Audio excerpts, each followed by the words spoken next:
hepatitis C y si lograremos o no la erradicación del virus para el 2030. Ustedes saben, la OMS hizo como una invitación a todos los países miembros para que para el 2030 se erradicara el virus C. Y en consulta con varios países se dijo, bueno, probablemente se requiere alrededor de 15 años. El compromiso fue en el 2010, pero ratificaron en el 2015. Desde el 2030, que faltan 11 años, ya no debe haber hepatitis C, o por ejemplo, no debe haber pacientes con hepatitis C que no hayan sido tratados. Entonces, este cuadro que está por acá, que la verdad es que sí queremos de alguna forma difundirlo, habla un poquito de la distribución de pacientes, de la población y de pacientes en diferentes instituciones, de acuerdo a datos del INEGI en 2017. Vean ustedes que el 36% está en el IMSS, el 5.6% en el ISSSTE, el 39% en el casi extinto Seguro Popular, que irá a formar parte gracias al buen desempeño del IMSS acá, PEPEX 4.3%, y los que nos toca, que hacemos más medicina privada académica, nos toca nada más el 1%. En cálculos para el INEGI de 2017, los millones atendidos no dan 120 como ahora, daban 107 en ese momento. Pero vean ustedes que no todos los millones de ciudadanos son adultos. Aproximadamente el 36.4% son menores de 18 años. De manera que los adultos ya transformados, la carga de adultos que tiene el IMSS es esto, 28 millones, y si ponemos el factor de prevalencia de 1.4%, de acuerdo al gran estudio de Valdespino, que fue publicado en la revista de la Academia, la Gaceta, vean ustedes que le correspondería al IMSS tratar a 399,000 pacientes. Y el total de pacientes que corresponde tratar en México, que representa el problema de la hepatitis C, son 948,000. Si dividimos 948,000 en los 11 años que faltan, entonces deberíamos estar tratando alrededor de 86,000 pacientes cada año como país. ¿Sí? Y aquí están las fracciones que les corresponden. Por ejemplo, bueno, ustedes saben que un poquito de cabildeo con las empresas farmacéuticas que venden fármacos contra el hepatitis C, se calcula que más o menos se andan tratando en México entre 2.500 y 3.000 en los mejores escenarios por año. Estamos muy alejados de los 86,000. Y el Seguro Social, que es, como ustedes saben, el que mayor presupuesto maneja, anunció con bombo y platillo hace 2 años la compra de 1.400 tratamientos, de los cuales solo logró 800 el primer año. El segundo año dijo que se confirmaba los de 1.400, pero vean que si el Seguro Social, que por cierto una de las unidades habilitadas está aquí en Puebla, no está por aquí el doctor Menéndez, entonces o alguien de las clínicas del IMSS, aquí, está alguien, por allá atrás, ¿sí? Entonces, pero son de los afortunados que tienen acceso a prescribir medicamentos, pero la meta es 36,000 pacientes por año por los siguientes 11 años. Ahora sí, cambiamos con este primer tema. Vean que la primera sección que habría que revisar de manera seria es lo del estilo de vida. La segunda es las terapias disponibles, que están allí desde hace muchos años. La tercera es las terapias en investigación. Y la cuarta, recordarles que en enero, en nuestra revista Federación Canadiana de Gastro, salieron las guías mexicanas de la enfermedad por hígado graso no alcohólico, que están disponibles para todos nosotros y también para los pacientes. Ya está publicado en el portal educativo www.amigo.com.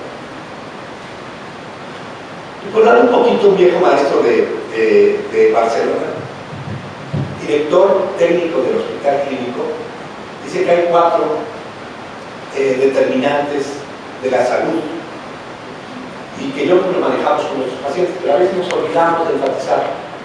Primero es la herencia biológica, segundo, el medio ambiente donde se vive, tercero, el estilo de vida, y finalmente el sistema sanitario y social. ¿Qué hay del ejercicio? Bueno, el ejercicio es el otro tema olvidado, en el cual necesitamos aplicar y obviamente revisar nuestros conocimientos sobre lo que es terapia de ejercicio y empezar realmente a prescribir minutos. El mínimo recomendado es 30 minutos día, que son 210 minutos semanales. Pero la opción, para los que no pueden hacer los 7 días, pues es hacer los 60 minutos por 3 o 4 días a la semana. ¿Pero realmente se podrá hacer ejercicio? Bueno, sí. De hecho, hay varios estudios, hoy voy a explicar un par de ellos. En este estudio llamado Ejercicio y Dieta, la pregunta fue, oigan, un paciente de los que me llegan a mí, de los malitos, porque a veces como médicos decimos, no, pues es que yo veo pacientes muy graves, tienen cirrosis, tienen varices, han sangrado, ¿podrán hacer ejercicio? Bueno, pues esta pregunta ha sido llevada a la investigación.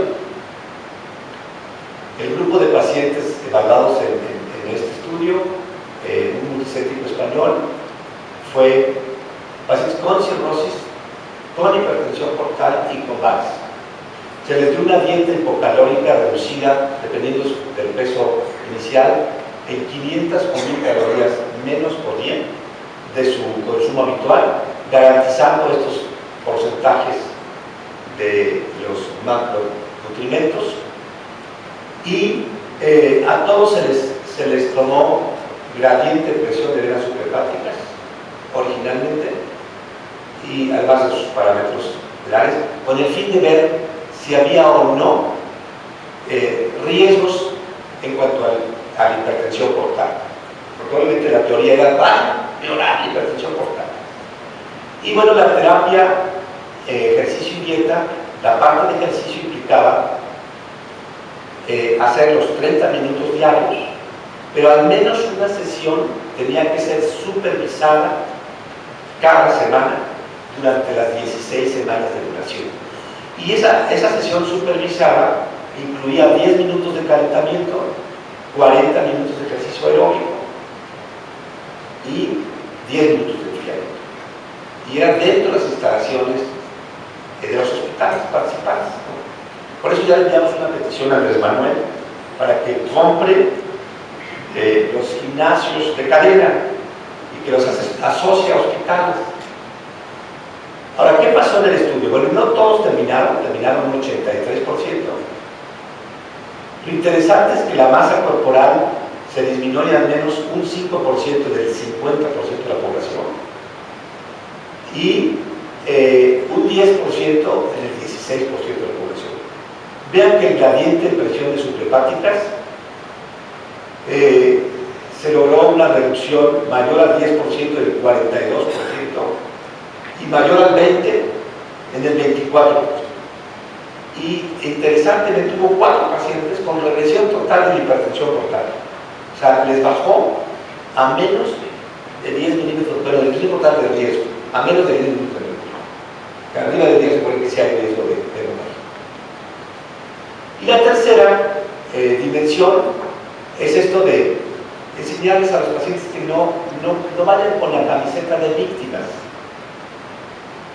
y que obviamente al que le va mejor es el paciente informado, el paciente educado, el paciente colaborador, que a veces está un poquito aparentemente peleado con algunos médicos que piensan que el paciente no tiene derecho a saber, o a leer, o a informarse, o a hacer preguntas educadas o de mayor nivel. La dimensión de esos medicamentos, que yo creo que es lo que más manejamos. Y les comento un poquito de broma, el paciente sabio es aquel que ha sabido meter A más B más C, que son A de alimentación, B de body fitness, y C de cerebro, ¿no? De meter el cerebro positivo, y ese es el que logra disminuir su consumo de medicamentos. Y esto ha sido demostrado en hipertensión, en diabetes, en hipercolesterolemia. Desde luego, ¿por qué no aplicarlo en hepatología, en gastroenterología? En hecho creo que lo aplicamos. Ahora, salto cuántico a los medicamentos que están como opciones terapéuticas para enfermedad por hígado graso. Porque al final de cuentas sí nos van a decir, oigan, ¿qué me da de medicamento? No voy a hablar de todas, no se asusten, pero voy a mencionar algunos de los estudios de algunos medicamentos que han llamado la atención a nivel internacional.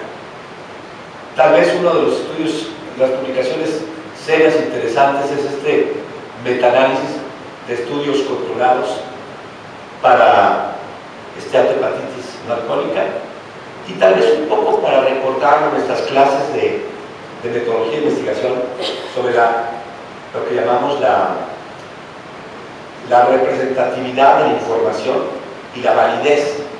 Vean que de un total de 264 publicaciones internacionales en inglés, que eran los autores,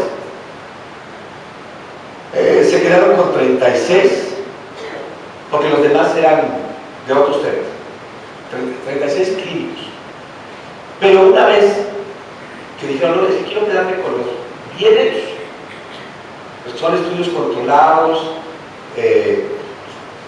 con seguimiento, con evaluaciones bien realizadas, se quedan más con 9. Y esto es como una reflexión de la validez interna de la información, que a veces tenemos acceso a todo esto, pero lo valioso está más esto, es poquitos. O sea, algunos estudios interesantes de pioglitazona, que creo que todo el mundo lo hemos utilizado, yo lo sigo utilizando en algunos de mis pacientes. Aquí está el número de sujetos y aquí está la duración del estudio. Vean que pocos son de duración larga, tal vez se les añade, sí, es de destacar, multicéntrico americano y canadiense, ¿sí? Y el diseño del estudio. ¿Qué hay de variables bioquímicas?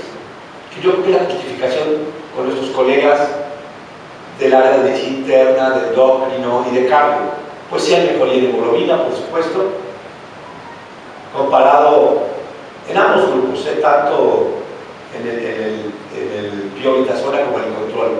Vean ustedes hemoglobina glucosilada, sí hay un descenso. Para los que conocen el tema, el descenso es leve, aunque la significancia sea muy alta.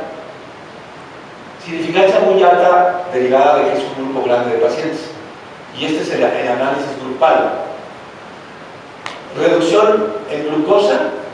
Sí, pero vean ustedes que la diferencia, aunque sea estadísticamente significativa, es muy bajita. Bajan muchos parámetros y por ahí se dice que es por esa vía en que están mejorando nuestros pacientes. Y por eso es que se sigue recomendando y se sigue usando. Metformina.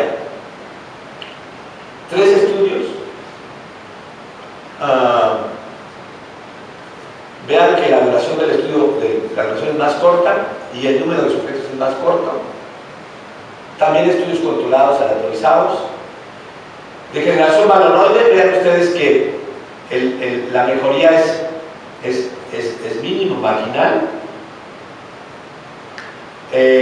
Esteatosis es mínima o marginal. Inflamación, sí hay cambios en inflamación, sin duda. Y en fibrosis prácticamente la línea está en medio. Sin embargo, se usa mucho la metformina y la seguimos viendo continuamente usando. En términos de fibrosis no representa una mejoría, pero sí, claro, mejora la glucosa sanguínea, desde luego mejora el índice de OCA, de la resistencia a la insulina. ¿Qué hay de la vitamina E? La vitamina E también ha sido mencionada como una buena opción de antioxidante. Y vean ustedes aquí que la duración de los estudios ha sido pues bastante buena, bastante larga. Y en términos de generación valonoide, ¿sí? Tienes vitamina E, 94 sujetos, placebo 94, con una heterogeneidad baja, ¿sí? Que permite concluir que son comparables, pero vean ustedes que el beneficio, que debería ser superioridad en términos de vitamina E contra placebo, realmente es bajo, pero aún así la conclusión de los autores es de significancia estadística, ¿no? Esteatosis sí hay una reducción, aquí vemos de la estatosis, inflamación ligeramente, la actividad total de NAFOL es mínima, el cambio es -1, puede que mucho en riesgo relativo, en beneficio relativo, lo ideal es que sea arriba de 3, y en fibrosis prácticamente no hay ningún cambio significativo. ¿Qué hay de la molécula estrella del celicribilol? Celicribilol ha tenido como objetivo primario en este proyecto muy grande, en el cual hemos participado algunos a nivel internacional, hay varios que están participando en México, fue evaluar el efecto de esteatohepatitis alcohólica en una población grande de pacientes. Ver aquí, originalmente de 812 se lograron actualizar casi a 300 y la mitad asignados a celicribilol y la otra mitad asignados a placebo. Al final del estudio se lograron completar 126, que representa el 86% de la población.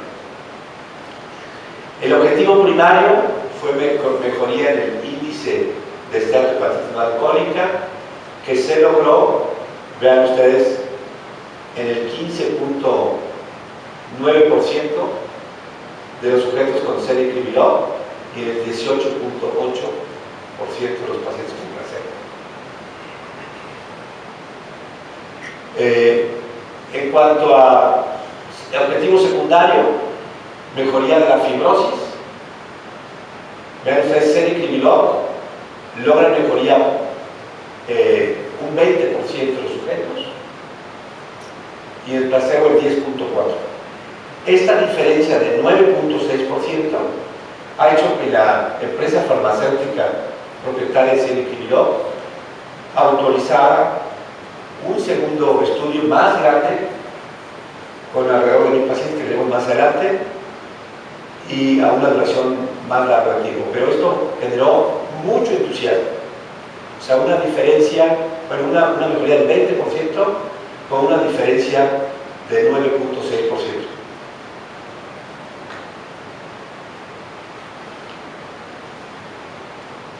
Como ustedes saben, los objetivos, mucho del término esteatohepatitis no solo es fibrosis, y por eso es que se justifican muchos fármacos.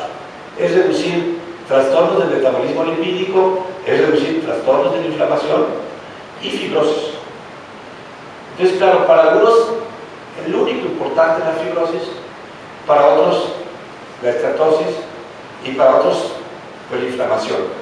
Yo creo que lo ideal es que actuemos en los 3 niveles. Estos son los estudios activos de fase 3 que están publicados en clinicaltrials.com. Otra vez celicribilol. Vean ustedes el estudio Aurora de Tobilla Therapeutics. Son 2000 pacientes y se planea terminación del estudio de lo que se llama el reclutamiento en julio de 2019, pero la duración del tratamiento en este estudio es de 2 años. Se incluyen pacientes con F2 y F3. Con ácido beticólico, el REGENERATE es un estudio con 2000 pacientes con fibrosis 1, 2 y 3. Y el criterio es biopsia. Con el afibrinor, que es este molécula interesantísimo que ha estado pues publicando constantemente resultados el grupo europeo, el estudio RESOLVE incluye a F1 y F3 con una población meta de 2000 pacientes,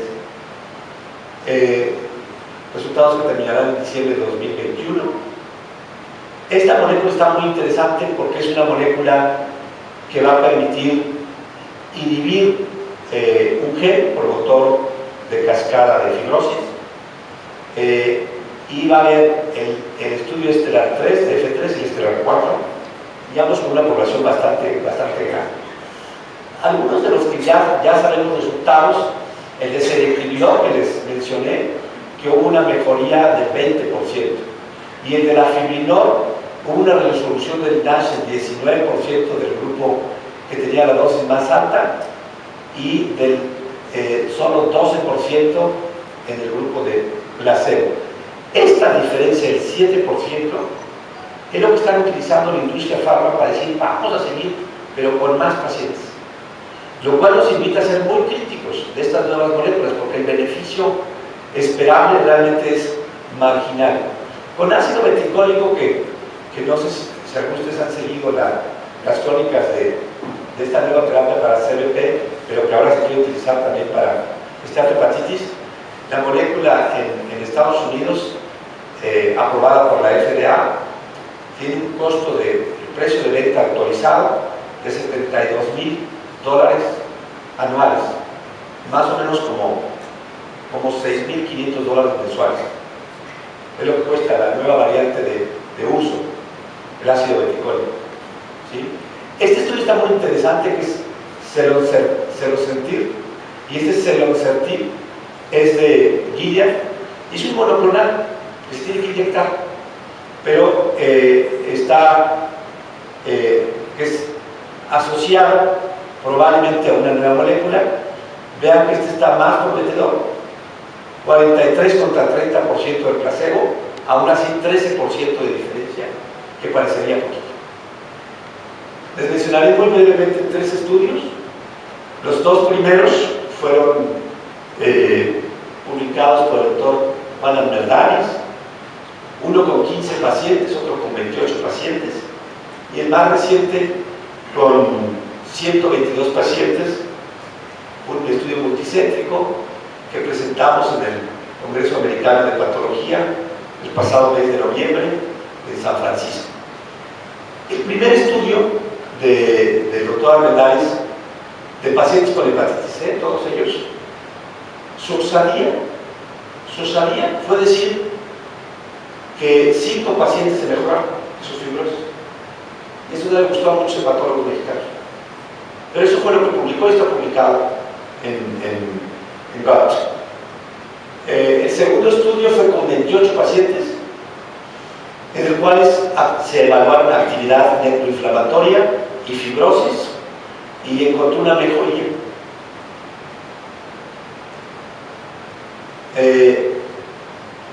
En este estudio se utilizaron pacientes con fibrosis mixta, fibrosis grado 1, 2 y 3, grados 4 y 5, y los que finalmente grado 6 de la clasificación de Ishak, que como ustedes recuerdan utilizar 6 parámetros para fibrosis. Y yo les presento el estudio Prometeo, que tiene un objetivo de verdad, eficacia y seguridad. Nos dimos a la tarea de investigar quién estaba utilizando inferidora de reacción prolongada, y logré identificar a algunos colegas. Algunos estamos colaborando ya en el estudio multicéntrico doble ciego, que es el estudio oficial, y en forma paralela iban teniendo pacientes abiertos. Y por cierto, entre los investigadores, los 10 investigadores, estaba un investigador de Puebla, también médico internista, el doctor Alfredo Velázquez, espero que esté por acá.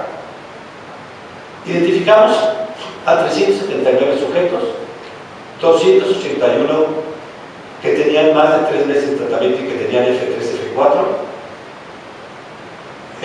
Eliminamos a 88 sujetos que tenían menos de 12 meses y nos quedamos con 122 sujetos, que son los que les presento. Interesantemente, en la población, un alto porcentaje, el 43%, son metabólicos, y por eso lo incluyo en esta charla de terapias para esteatohepatitis, que en forma indirecta el 43% son metabólicos. Y se calcula que, por ejemplo, en Yucatán, que hay tanto mortalidad por cirrosis, un altísimo porcentaje es esteatohepatitis. Los parámetros evaluados en forma basal, mes 3, mes 6, mes 9, mes 12, se mantuvieron muy estables. Vean ustedes, la lumia, que le damos mucho valor, estable a través del tiempo, pero en un 22% de la población, o sea, 27 pacientes, les subió la curva, se les mejoró la curva. Transaminasas, que siempre el temor de que algo altere las transaminasas y las suba, que de forma indirecta pensamos que puede producir actividad microinflamatoria, se mantienen estables a través del tiempo como valor promedio, pero interesantemente la LT disminuye del 40%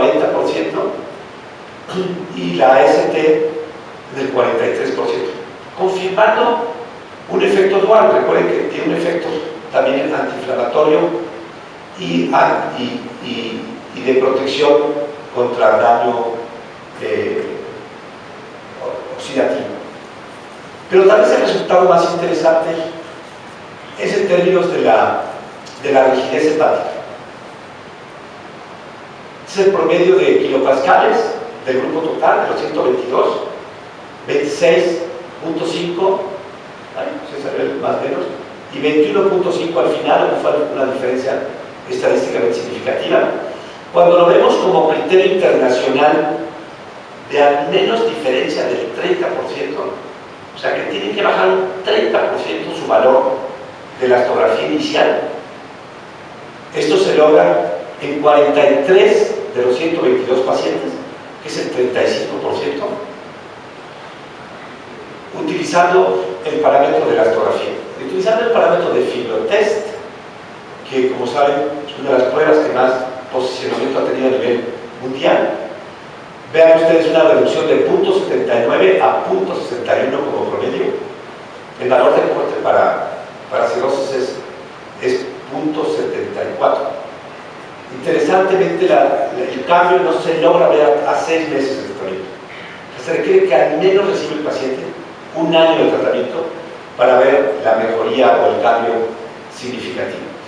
Cuando aplicamos el criterio internacional de reducción de mayor a un 30%, o sea, demuestra que ese paciente le bajó un 30% o más su puntaje de FibroTest, esto se observa en 39 de 122 sujetos, que es el 32% de la población. Y finalmente, 3 diapositivas. En una subcohorte de 72 sujetos, hicimos un análisis de los niveles plasmáticos de pirfenidona, es algo que llamaríamos la farmacocinética, y encontramos que los regresores tienen niveles en sangre de 8.2 microgramos por mililitro, que es superior a los que son progresores, está en 4.7. A la vez nos permitió ver adherencia, o sea, estos pacientes que son progresores también tienen medicamento, nada más que sus concentraciones en sangre son menores. Cuando evaluamos un poquito como los fármacos que se utilizan para trasplantados, como ciclosporina, por ejemplo, valores antes y después, a las 2 horas, para ver cómo está el nivel de saturación en sangre, si sus cifras de niveles estacionarios son óptimas. Vean que los regresores, en forma basal a las 2 horas post-tratamiento, están muy cercanos, o sea, están en concentraciones muy óptimas. En cambio, los progresores en fibrosis tienen un delta o diferencia superior. Finalmente, las citocinas, evaluamos 4, pero les presento la más importante en términos de TGF-beta. Vean ustedes que los niveles en sangre de un grupo que tenemos de controles son estos, que es muy parecido a lo que está reportado por el fabricante. Todos esos controles les hicimos en la astografía para demostrar que realmente son controles. Nuestros sujetos con cirrosis con tratamiento, su nivel en sangre es significativamente más bajo que los sujetos cirróticos que no tienen tratamiento. En resumen, se detectaron un buen número de pacientes con fibrosis avanzada, hay mejoría, estamos esperando ver que se confirme el estudio doble ciego multicéntrico, que se lo desea, pero la conclusión presentada en el Congreso Americano de Hepatología es que la administración de pirfenidona de regresión prolongada en pacientes con fibrosis avanzada mejora la fibrosis. Aquí están los coautores del estudio. Y les cedo la palabra, Lalo. Vamos a lograr el gran salto. Muchas gracias. Vamos a dar el gran salto a